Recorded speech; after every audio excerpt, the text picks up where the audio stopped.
labanan po sa bangka dahil nung hapon po ay lumakas na naman yung hangin at ang alon. At sa aming pagbabiyahe, inihatid kami ng Kuya Sandy. At doon po, talagang dire-diretso. At sa hindi inaasahang pangyayari po, bukod tangi po naman ng araw na yun, na sa aming pagbaba, nakababa ng lahat, ay di maalon. Talagang ang kaaway kumikilos. At doon, ay di bumaba na nga sa aming pagbaba, nakababa na yung aking isang paa. Nang biglang umalon, sumabit yung isa kong paa. Talagang ganyan po ako, buti na lang po nakasalag yung dalawang kamay ko. At yun po yung pag-iingat ng Diyos na ginawa sa aming buhay. Purihin natin ang Panginoon. At yung mga po nung araw ng Martes ng kami Mayo, doon kami sa may barangay hall na tinatambayan ng mga babaihan. At doon po meron daw yung team C kung tawagin. Sila yung naka-assign na naka-duty sa lugar na yun. At pagpunta po namin doon, meron na po doon isang babae na na-share ng salita ng Diyos.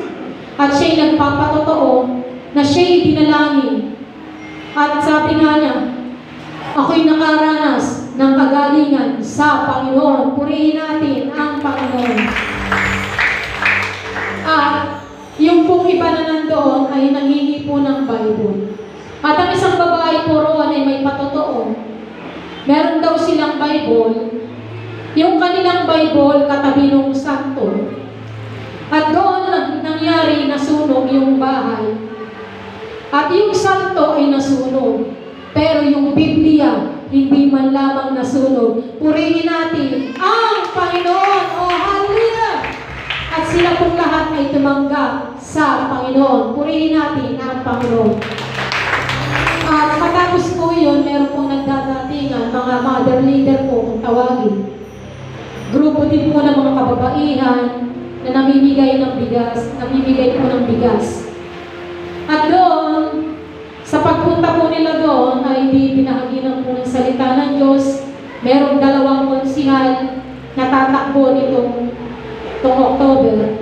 At doon po sila ay talagang nakikinig ng salita ng Diyos at silang lahat ay tumanggap sa Panginoon. Purihin natin ang Panginoon. At talagang marami pa pong inianda ang Panginoon ng mga kaluluwa. At sa next day po ng aming paghayo, nung araw po ng Miyerkules, meron naman po kaming natagpuan na ito po ay yung Team Tupad. Mga grupo na kasali sa tupad, talagang napakarami po nila, tumpok-tumpok po doon sila. At doon po, habang patuloy na inaantay po namin na makaalis yung nag-o-observe sa kanila, dahil bawal nga daw silang tumayo dahil pag napicturan ng walang ginagawa, hindi makakasweldo sa tupad. At yun po, matapos po ngayon, binahaginan po ng salita ng Diyos. Habang sila'y nakikinig, habang sila'y ginagawa, nandun yung pakikinig nila sa salita ng Diyos.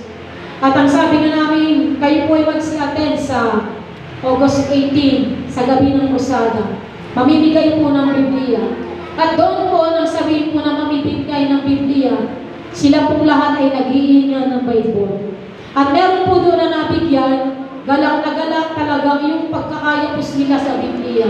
Talagang desire po nila, bagaman po sila yung mga Christian na, subalit wala po silang mga Biblia. At doon po silang lahat ay tumanggap sa Panginoon. Purihin natin ang Panginoon. At doon po sa 2 grupong iyon, maya-maya po ay lumapit na po sa amin si Nanay Nelly. Yung po yung naidalangin na sabi, hanapin daw yung kaniyang bahay. Sa Block 60, Lot 9. Si Nanay Alma. Ayun po, si Nanay Alma po pala. At doon po, ang sabi po niya, yung kanya daw asawa ay na-comatose.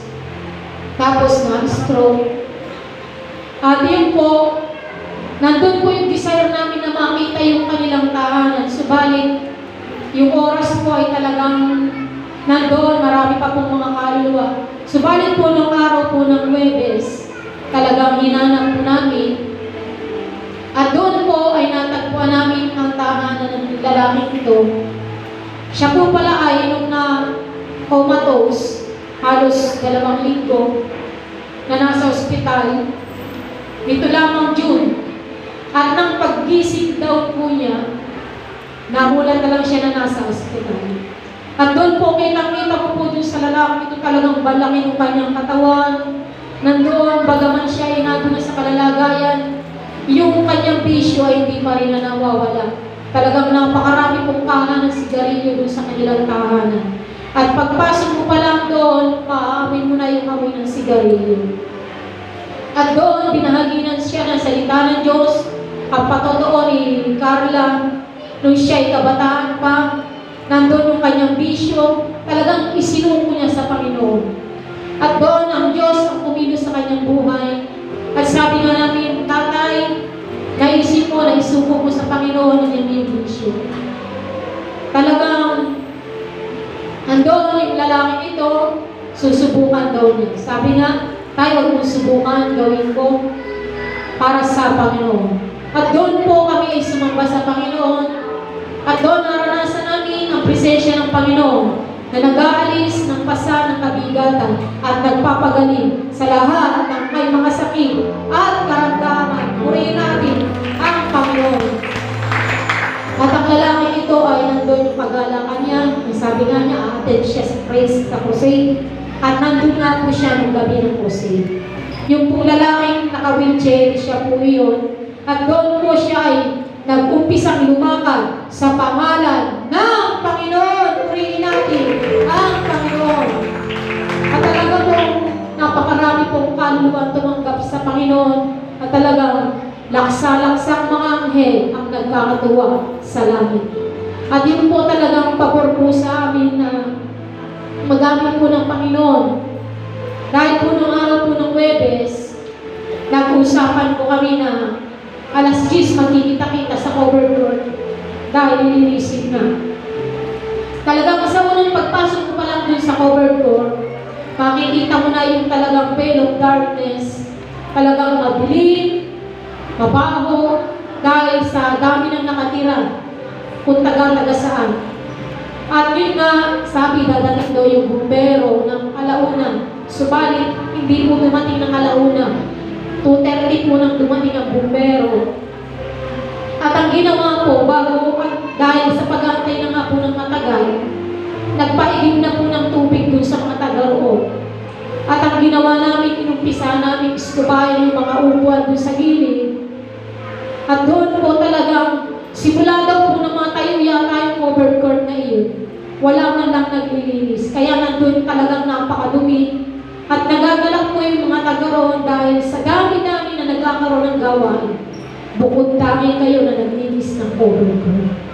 At doon po, nang matapos pong linisin iyon, dumating na nga yung bumbero, yung tubig, truck ng bumbero. 2 truck po yun. Binubay yun, matapos, winalis namin. Matapos namin walisin, hindi, iniskuba ulit. Sa pangalawang balik ng bumbero, halos mag-aalas 6 na po yun, mga 5:30 nang dumating. Kaya talagang halos gabi na kami nung makauwi. Binaybay pa namin ng Santa Maria sa layo ng binahanan. At doon po talaga, nandun yung pag-iingat ng Diyos, yung kalakasan na binibigay sa amin. At salamat sa Diyos na nagbibigay ng pagtatagumpay sa buhay ng bawat isa sa amin. Purihin natin ang Panginoon. Oh, hallelujah. At talaga po sa lahat po ng ito, wala pong ibang matataas, kundi ang pangalan ng ating Panginoon Jesus, na siya nagbibigay ng pagtatagumpay sa buhay ng bawat isa sa atin. At sa lahat po, to God be all the glory.